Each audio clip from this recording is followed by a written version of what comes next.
John here. In this video I'm going to show you a great practice technique that will improve both your technique and your timing. And the cool thing about this practice technique is that you can apply it to anything. It doesn't matter if it's picking, sweeping, tapping, legato, whatever.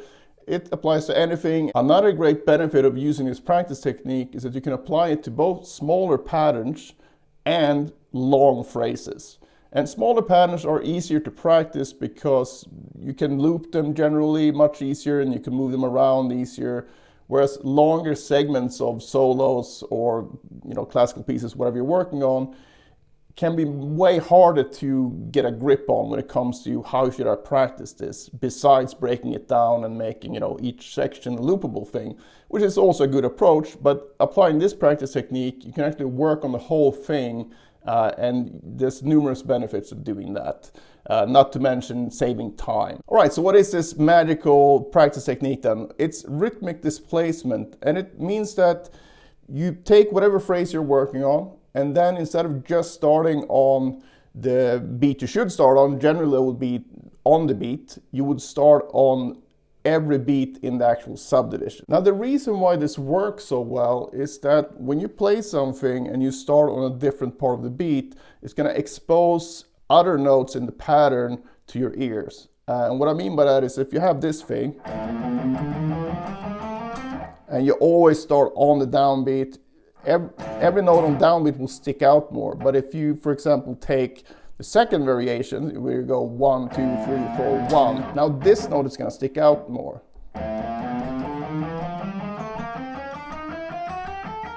Right, so you hear that it's almost like a different melody, right? And that the same thing goes for all these different variations.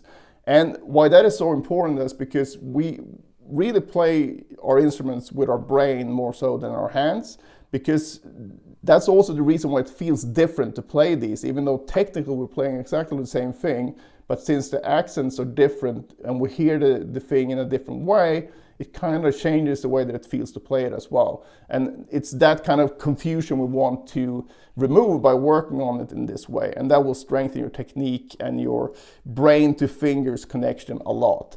So it's all about exposing these sort of hidden notes in whatever phrase you're playing, and that's what you're after. So if you feel that it sounds weird to start on the second 16th instead of the first 16th for some pattern that you worked on for a long time, that's the whole point of it. So that's a feature, not a bug.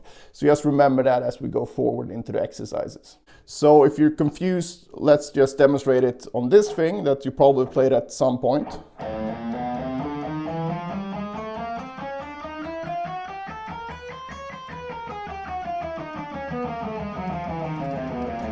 So if you didn't catch what that was, it's just 4 notes per string from the 5th fret. You repeat that on all 6 strings, and then you shift up to the pinky and then do the reverse going back again. Just alternate picking. All right, so if we have this thing, and let's say this would be 16th notes, we would go 1, 2, 3, 4, 1, 2, 3, 4, 1, 2, 3, 4, 1, 2, 3, 4. That's the most common way people practice this, right? So we just, every time we change strings, we're on the beat, so we go 1, 2, 3, 4, 1, 2, 3, 4, 1, 2, 3, 4, 1, 2, 3, 4, 1. And as you can see, I have my foot going here. That's super important when you practice this, or anything actually. Rhythmic displacement then just means that we're gonna start the whole exercise, but on the second 16th note. So instead of going 1, 2, 3, 4, we're gonna go 1, 2, 3, 4, 1, 2, 3, 4, 1, 2, 3, 4, 1, 2, 3, 4, 1, 2, 3, 4. As you can see, my foot is still on 1, 2, 3, 4, 1, 2, 3, 4, 1, 2, 3, 4, 1, 2. So my foot doesn't deviate from the 1. That's super important. So you want to make sure you do that.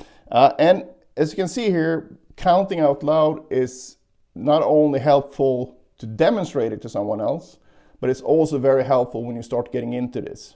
So that's what I want you to try first. So you don't just, try it once or twice and feel like, that was hard, I'm not going to do this. Because it's such a beneficial exercise, like I mentioned in the beginning of the video. So what you want to do then, just count like I did. So 1, 2, 3, 4, and don't even go to a metronome, because you just want to make sure that your foot is on 1, and you can count as slow as you need. You can go like 1, 2, 3, 4, 1, 2, 3, 4, where you kind of manually have to put the foot down, because you don't have that glue that you get at a certain tempo that starts kicking in, where you can just feel where the beat is going to be. But when it's too slow, it's really hard to do that, and it almost becomes a guessing game in some respects. But counting will help with that. So try it with this exercise, and then you can apply it on pretty much anything else you're doing with 16th notes. And 16th notes, I think, is a good place to start, because it's not so many notes to start on. All right, so the next one then will be starting on this third 16th note. So you're gonna go 1, 2, 3, 4, 1, 2, 3, 4, 1, 2, 3, 4, 1, 2, 3, 4, 1, 2, 3, 4, 1, 2, 3, 4.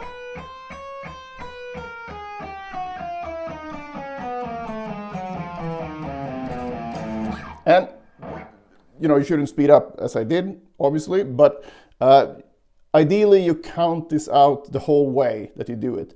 A really helpful thing when you do this to make it feel more solid, because generally we want to know where the downbeat is, super important, right? But it can be really helpful to see what note in this very predictable pattern actually falls on the downbeat.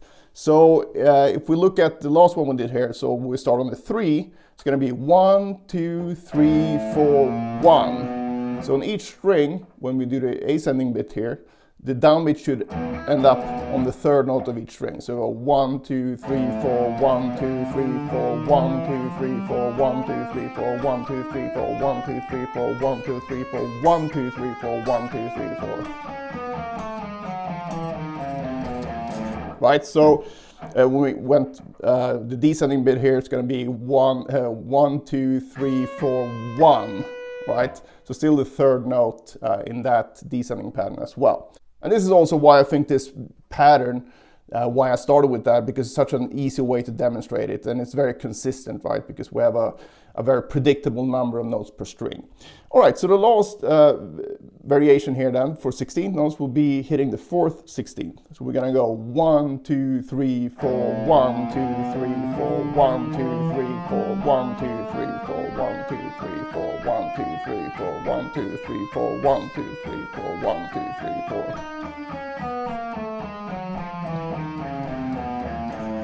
So as you can see, the downbeat will be on 1, 2, 3, 4, 1. And that's going to be an upstroke here. So we're not changing the picking at all. And that's another strength of this practice technique, whereas it's kind of related to the looping that I've showed before, where basically you would take any repeating groups of notes, and then you start on each individual note of the loop. So if we have this thing again, 1, 2, 3, 4, 1, 2, 3, 4, 1, 2, 3, 4, just looping on one string, you can start on the first note, 1, 2, 3, 4, 1, you can start on the second note, third, and then fourth. And that's a great practice technique as well. I use that more for general technique practice, because I tend to start on the same pick stroke, so I turn the picking around every other variation.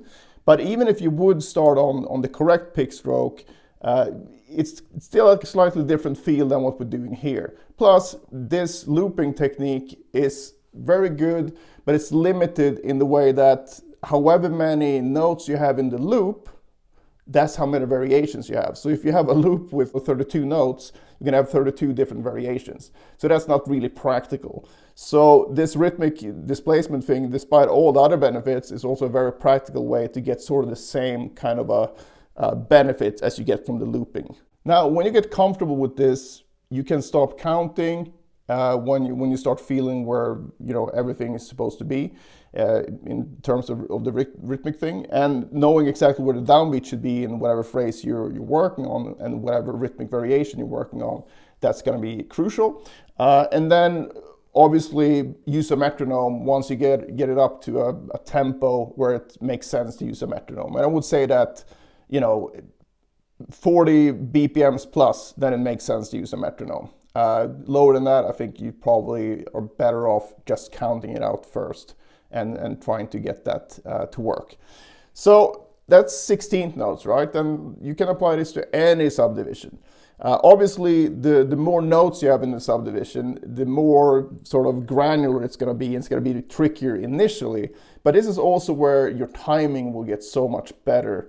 And by using this practice technique daily, which I highly suggest that you do, you will be really comfortable with starting on any subdivision or any part of the subdivision that you want. So I would suggest getting used to the 16th notes, but also don't wait. If you have something with 16-note triplets, for example, which is a very common thing in this rock metal world, you can get started with that right away. It just means that you might have to count a bit slower or find a slower tempo. So before we go, let's just apply this to similarly predictable pattern, but for 6 notes per beats. So we're gonna just do this now. You do 1, 2, 3 on these strings. We're gonna go 1, 2, 3, 1, 2, 3, 1, 2, 3, 1, 2, 3, 1, 2, 3, 1, 2, 3. Shift up, go down. This is kind of like the 3-note per string version of that previous exercise.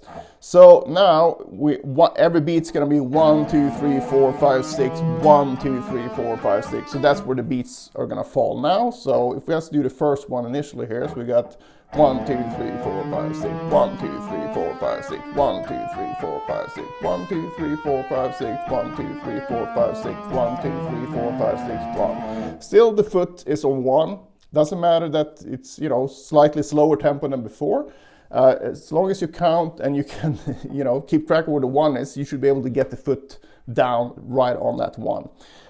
So now we do the same approach. We're gonna do starting on the 2nd note. A pro tip here is to find out before you start each subdivision or each rhythmic displacement where the 1 is going to be in the pattern. So we're going to go 1, 2, 3, 4, 5, 6, 1. So that's where our downbeat is going to be. So we're going to go 1, 2, 3, 4, 5, 6, 1, 2, 3, 4, 5, 6, 1, 2, 3, 4, 5, 6, 1, 2, 3, 4, 5, 6, 1, 2, 3, 4, 5, 6.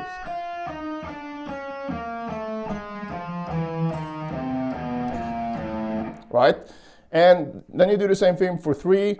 1, 2, 3, 4, 5, 6, 1, 2, 3, 4, 5, 6, 1, 2, 3, 4, 5, 6, 1, 2, 3, 4, 5, 6.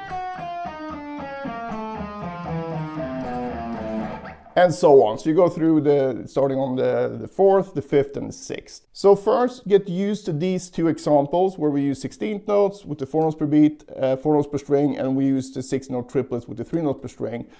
So play these so you're comfortable enough so you can start on each one without too much trouble. And then start applying it on things that are more meaningful to you. Because like I said in the beginning, this is applicable to anything. That's one of the strengths of this practice technique. So you can try it with sweep picking, tapping, alternate picking, whatever. Technique doesn't really matter. Back